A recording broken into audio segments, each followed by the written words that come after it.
Okay, we're back on. We were talking about room 222. And talk a little bit about working with Gene Reynolds. Gene was a director. He was a director-producer. And the television comedy is sort of ruled by writer-producers. Gene was an exception.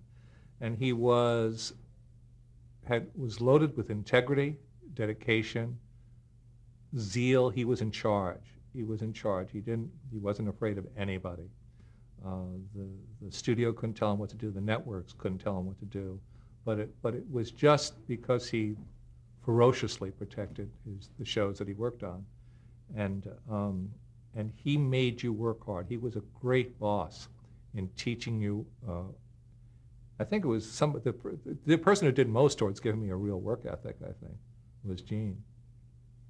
And he was, gifted with actors, gifted with camera, just did the work, which is part of it. What were your day-to-day responsibilities on the show? I was sort of in charge of the scripts for a year, I think. That was it. They didn't call me producer. It would have now, but I forget what my title was. But I was working on the show all the time. Did you feel you had enough? And brought friends in, and I hired the writers, and with Gene and stuff like that. Did you feel you had enough experience to do it at that point? It doesn't take experience. When you do a show that you care about and you put it and you stay with it, it doesn't take Alan and I hired the accountants on Mary Tyler Moore. We didn't know what we were doing. It's the great thing is you write it and then and it makes sense. You write it and then you try and produce the mechanism which allows a script to happen. It's. Okay, before you had alluded to meeting Grant Tinker and that leading to the Mary Tyler Moore Show. Let's talk about that. Well, Grant was a successful man who was a great, if you had a magazine about successful men, he was your cover boy. I mean, he was a great-looking guy, fantastic manners and genuine charm, genuine wit, extraordinary integrity, extraordinary, Protestant ethic, what's right, and damn it, do it, squelch down whatever's bothering you, take care of what's bothering other people. It was, it's what built our country. And he was a great boss. He was in charge of television. And he came to us, and his wife was, at the time, Mary Tyler Moore, who we had all had crushes on, we'd all been in love with, we'd all seen the Dick Van Dyke Show, and she had an order from CBS, an on-the-air commitment, meaning no pilot, meaning they guaranteed that they would broadcast at least 13 shows. And he suggested to Alan and I that we team up. We had not been a team. We were friends and we had written separately. Alan had been a team with somebody else. I had always written alone. So we teamed up. We liked the idea. And he was, under his contract with 20th Century Fox at the time, he wasn't allowed to work elsewhere. So consequently, we had this, he later, when his contract ended, he formally took over MTM Productions and did the show and a ton of other shows. But so Alan and I were just in these offices, and it was up to us to hire the accountant for the show. It was up to us to hire the secretaries, for us to figure out how to get the furniture. I mean, we just, and we were giddy. We were, it's so, every time that you're somewhat ignorant of what you're doing, it really helps. I mean, just the innocence of that, all those cliches about not knowing that you can't do it. They're horrible cliches that speak to a beautiful truth. And it is true. We played games all day, and we had fun. We had fun, and we started doing a script. And the script we started doing, and we brought friends. We liked everybody we hired. Everybody was familial. Mary insisted on that. But the first script we did was not good, and we could have been fired, and we weren't. What was that first script? It had Mary as the assistant to a gossip columnist. There was a very famous gossip columnist in Los Angeles at the time, and she was assistant to that gossip columnist. And I don't remember one thing from it. I don't even know. Maybe we just wrote it as a story outline. Maybe we didn't write the script. But whatever it was no good. And then we were given another chance, and oh no, wait, was that there was a famous story. We were called to CBS for one meeting, and I forget at what stage of this the meeting was, where there was the head of CBS programming and his very large staff, and us and Grant Tinker and Mary's manager, Arthur Price. Was that Michael Dan? Yeah, I think it was Michael Dan. And they called us in. We pitched a show where I forget the circumstances, but I remember the particulars. That he instructed us there are 3 things that don't work with television: divorce, people with mustaches, and Jews, or something like that. It was some 3 things that you can't do, and we had done all 3 of them in a show, and it was, and we left, and it was, and he told Grant to fire us, and we never knew, I think until after the show was a success, that Grant had been told by his boss to fire us and just did not, and just sheltered us. And then we went back and we reworked the script, and we came up with the Mary Tyler Moore Show. And then we had a Tuesday night where we did a run-through for an audience. And Alan and I, the last time we did the warm-up, where I totally did, there's a famous Jackie Gleason sketch on The Honeymooners, where he appears on television, he can't utter a word, and you go, it's famous. That was me. I truly couldn't get a word, so I would stand next to Alan in front of this audience for this show that nobody had ever seen with a shit-eating grin that I couldn't remove. And Alan who was also bad, but unfortunately he was able to speak, too bad for him. So he would speak into the microphone and bomb. They would just stare at him, and he was having flop sweat. And then he'd look to me as partner to help out, hold the microphone out, and I couldn't talk. And this happened in life. This wasn't a sketch, it happened in life. The show was long. We didn't get any laughs in the show. It was a disaster, a real disaster, real in terms of impossible for anybody to say, that one part worked. It was just, and this was on a Tuesday night, and on Friday we had to film it for real. And I was, it's so great when you're surrounded by good people. So suddenly there were all these people in our office. We had very nice offices, and they were all crowded around looking at us, and it was grave. And Alan, with his stuff and fortitude, said, well, I think you all better leave now so we could get to work. And I hated him for saying it because I had no idea. I was just struck dumb. I had no idea how we get out of it. I was crushed by how we had failed. I didn't want these people to leave. I didn't want to have to fix it. But they left. Mary, as we found out much later, in hysterics on the way home. Grant, again, protecting us from all this. And just before they left, Marge Mullen, who was the script supervisor, said, because Rhoda Morgenstern was a very abrasive Jewish character, Mike Dan's rule, and it looked like Mike Dan's rule was true. And Marge said, maybe it would be easier for the audience if you had the little kid, who was Phyllis's character named Phyllis, Cloris Leachman, her daughter, who was an 11-year-old child, if you had that girl say she liked Rhoda. And we just did that. We did that, and we cut the enormous length of it, which we hadn't dealt with. And those are really the only big changes we made, And the show then was the Mary Tyler Moore Show. It went on. It got, there was a great filming night. It went very well. All these stories can't happen anymore. And there was a guy named Bob Wood, who was the head of CBS at the time. And CBS, at the time, there's been there'll never again be a network like it, I don't think. It had 18 of the top 20 shows. It had, 10 of the 10 top daytime shows.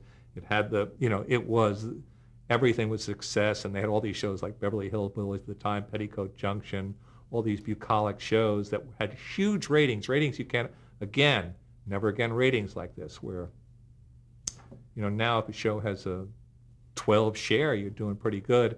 And these shows had 40 shares. They were just, 40% of the people in the country watching these shows. And Bob Wood, who was not in charge of programming, was the businessman, but the boss. They didn't like our pilot, and it didn't test well. It played well for an audience. It didn't test well, and they didn't like it. So they gave us a terrible time period where we couldn't possibly succeed, and started to tell us, as they always do, why it's a good time period, you know, and there's nothing you can do. And then Bob Wood saw our pilot, and he liked it, and he canceled shows with these kind of shares. Beverly Hillbillies he canceled, not because the rating was soft. He just thought CBS could. He wanted to do that show. He put us on. A few months later, he put All in the Family on and changed television comedy. He just did it. This one business guy did it. He just saw it.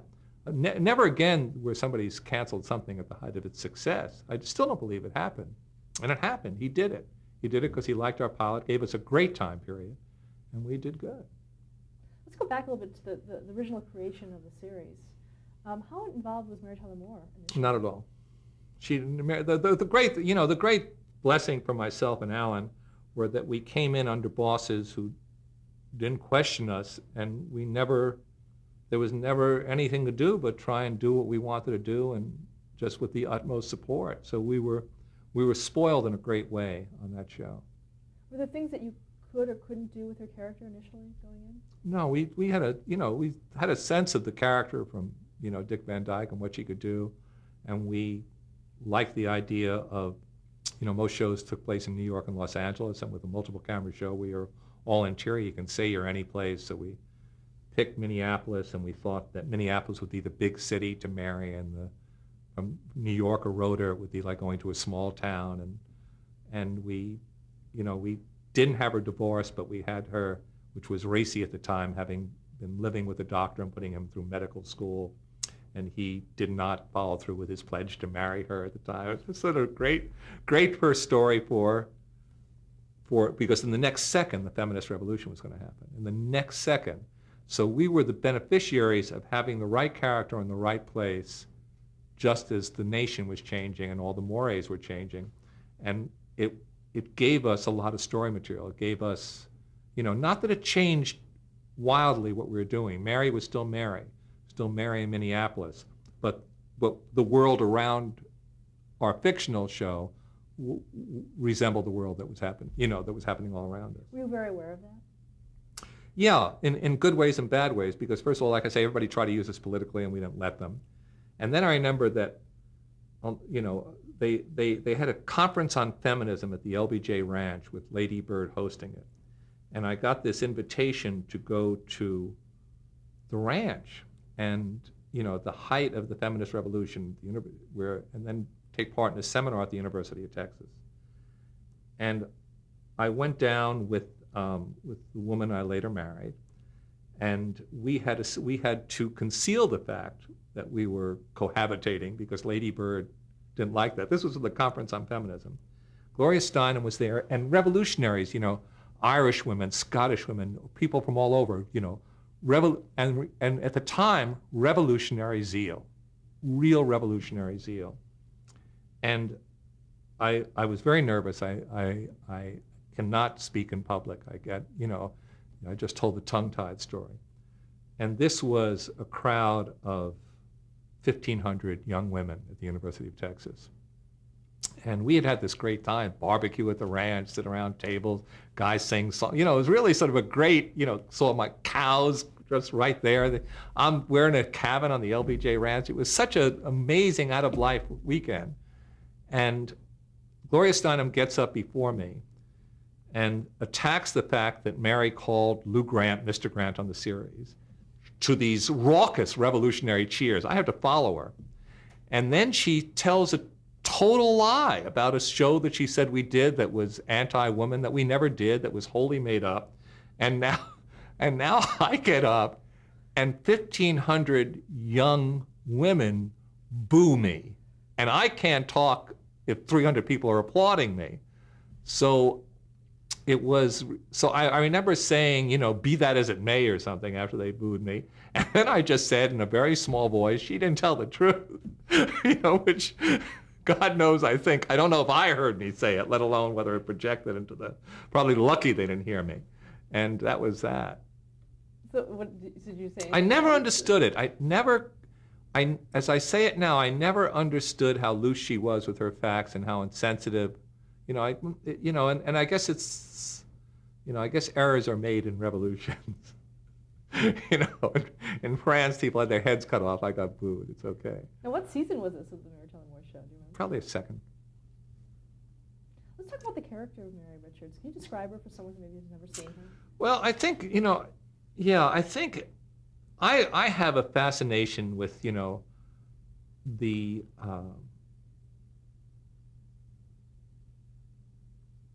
Protestant ethic and that kind of American that characterized us for a while. And, you know,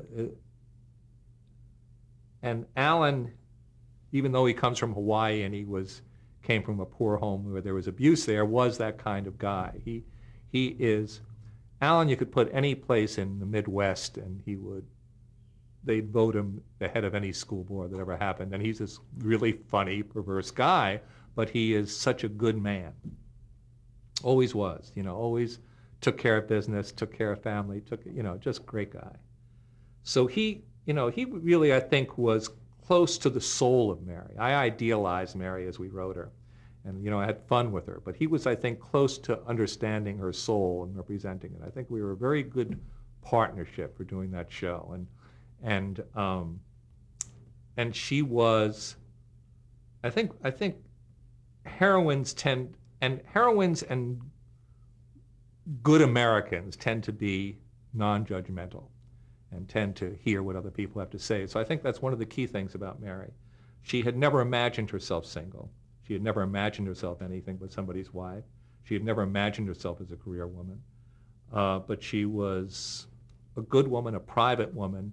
And I think in the show, she was a contemporary woman with a very strong right ethic of right and wrong and non-judgmental. It's a very wonderful combination of qualities, I think. Somebody who knows right from wrong but doesn't judge you too harshly if you're wrong. I think that was her. And she was a knockout. And she handled her own clothes, you know, that's the one thing. It's on that show that I learned, never talk to an actress about her hair. Don't go there. Just don't do it. And she was the person, Mary Tyler Moore. Like I said, we didn't know it. We were spoiled beautifully because she did not line count, wanted to share the glory, wanted to have everybody be nice, wanted everybody to do well. So it's just her goodness and her professionalism allowed us to build an ensemble show where, you know, we had 7 characters who, you know, tended to really do well from week to week. Very populated show. How did her character evolve? I think it was there in the first script. I think I think in the pilot, if you look at the pilot, I think, you know, you got her character. Did she change over time? We fooled around. We had her she never changed jobs. I think what happened to her is things that would happen to a very good-looking single woman who worked in Minneapolis. I do. You know, guys at work fell in love with her. Others became her chum. You know, she couldn't meet a guy good enough. We dated her. She had affairs with the wrong guy. And we had her seriously in love with, may he rest in peace, Ted Bessel, a wonderful actor who was, you know, who was a poetic and somewhat, you know, and more complicated soul than Mary. And that was the one that she played great. And they're very odd shows because we really played her passions engaged. You know, he touched her, you know, in those shows. So I remember we did those.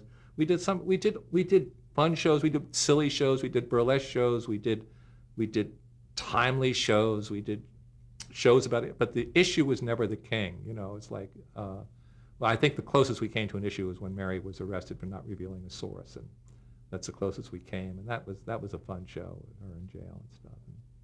But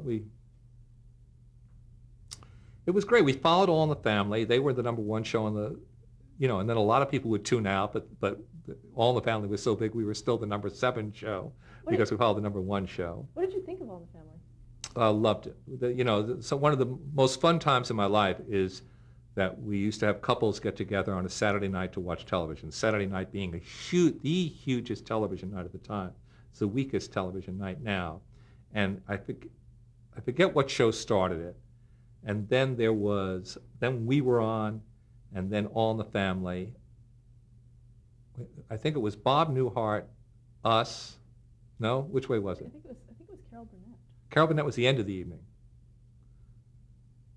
But it was All in the Family, us, Carol Burnett, and I think Bob Newhart was on that night too. I'm not sure. But I know it was so we'd see All in the Family and we'd say, Jesus, man, they're so much better than us. We can't match them, which was great because it just kept us going. And then you'd see Carol Burnett, and it was great. It was great to be part of that Saturday night. And it was great also to feel like we were the second show. So it just built in our humility. We were never, number one. And we won Best Show for a few years and beat them, which, I don't think they could understand, and we didn't either. How would you compare the two shows? Very different. I mean, except character-oriented. Character-oriented and very much, and the writer in charge of each show. I think that's true. And I think All in the Family was, you could never,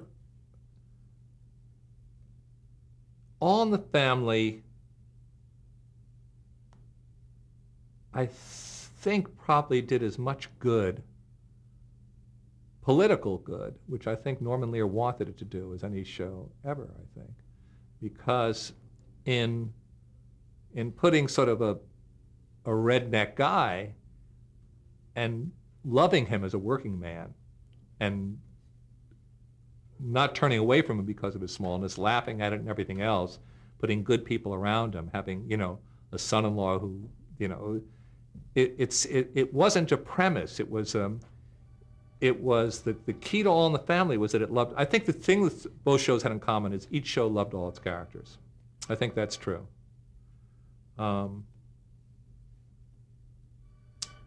But I think there's no way to, the fact that, it's always seems silly when suddenly they put a set in the Smithsonian Institute. But I think All in the Family really contributed to, to the country and to who we are it was, what's the opposite? What's the opposite of being divisive when you bring everybody together? What's the word? But that's what it did, I think. And brings it together with big laughs, which is even better. What do you think it did for the television landscape? I just asked you how All in the Family changed the television landscape. Well, the All in the Family pilot had the word "God damn it" in it. Never been spoken on television. All in the Family had been passed over by 2 other networks, had been tried with different casts. It broke every rule there was existing at the time. And it was, to everybody working in television at the time, it was an eye-opener in terms of not, you couldn't follow it. You had to be Norman Lear to do it. But it did show you, that the walls weren't here; they were wherever you wanted them to be at the time. As a writer yourself, did it influence you in any way? No, you love things that don't. I tell you, we used to watch every week and say how much better they were than us. Do you have any specific memories of a moment in that show that? Well, they kept on doing. I mean, it just no show had more classic episodes. Sammy Davis Jr. on the show and Edith's menopause, but it was just, and again, that thing that I love with long speeches. I mean, Archie would do comic monologues that were amazing, and Rob Reiner was so, wonderful. And, it was just a great cast. It was a great cast, great show, great cast. And an amazing Saturday night. Yeah. Great, yeah. Back to the Mary Tyler Moore Show. Let's talk about why was it set in a newsroom? Oh, I think my background. When we were looking around for things to do on the series, it was. Were there any other options? What do you mean? There's every option in the world. Well, specifically, did you think of other? Oh, like I said, except for the one bad script that we did. No, this was. Once we hit on newsroom, we liked it. Let's talk about the other characters on the show, starting with Lou Grant. Lou Grant, as I said, was sort of based on somebody I knew. Rhoda was based on somebody I knew. Murray was, the traditional wisecracking, guy in a comedy. Phyllis was created Alan and I talking about it, just coming up with a funny character, and we wanted there to be some antipathy between her and Rhoda. That was part of our plan. And Ted was there was on television, news at the time in California, a couple of these guys who did not seem to know anything about news, but had camera presence of a certain sort. Did you have any? But we thought he would be a good-looking. At one point, we thought he would be a good-looking guy and a love interest for Mary, and then thank God, Ted Knight came in. And it was great for me. I mean, there were so many things that were great for me about that show. I mean, it was just a great time, and we knew we were having a great time, and it's where I realized that the best job in the world is a half-hour television show that you run that's working. I mean, because you don't have to have your script approved. We went through that stuff with CBS where they, once we had a rating, we didn't have to have our script stories reviewed, our scripts approved. We even didn't have the network coming to our show. We ran our show, and it was great. It was, people fell in love, they got married, they had children. It's a little community where everybody had a good job and everybody was doing well. It was great. And when at a certain point they said, "Gee, I think we've had our run. Let's end it." I said, "Let's go 6 years," and I said 7. So I got the extra year out of it. I knew a good thing when I had it. And it was an ensemble show with no two people on the cast coming from the same discipline. Mary learned everything she knew in television comedy. She was absolutely a creature of television comedy. Ed Asner had been part of Second City, which is a great kind of comedy troupe, and he had done dramatic acting quite a bit, but he was part of a great improvisatory acting group. How was he cast? Casting process, just, there's no, the casting is usually, should be, just seeing a lot of people and picking the best one. And there's a famous story that when he came in, he bombed at the audition, and we were embarrassed, and we were not sophisticated at auditioning. These were the first times we had been in charge of hiring actors, so we didn't know how to say thank you very much. We ended up talking them too long. We ended up keeping them endlessly, making small talk because we didn't know how to ask them to leave. So, we just did everything but talk about the subject at hand, which is how to do the part. And Ed said, "I don't feel like I did good. Give me some direction." He really asked for it, and then very reluctantly we told him, and then he scored. But his first read-through was miserable. And we had Ethel Wynand, who was the casting director of CBS, and wasn't supposed to be in an office helping 2 young guys cast a show, but did, and was invaluable. And Valerie Harper came from Story Theater, which is a very specific acting technique out of Chicago. She was one of the leading exponents of it. It had to do with Cloris Leachman was Actors Studio Group Theater. Just Brando had called her the best actor that he ever saw come out of the studio. Ted Knight was almost a vaudevillian. He had done small parts, but he was brilliant. He was brilliant. He was a unique creation. Let's stop there to change the tape. Okay.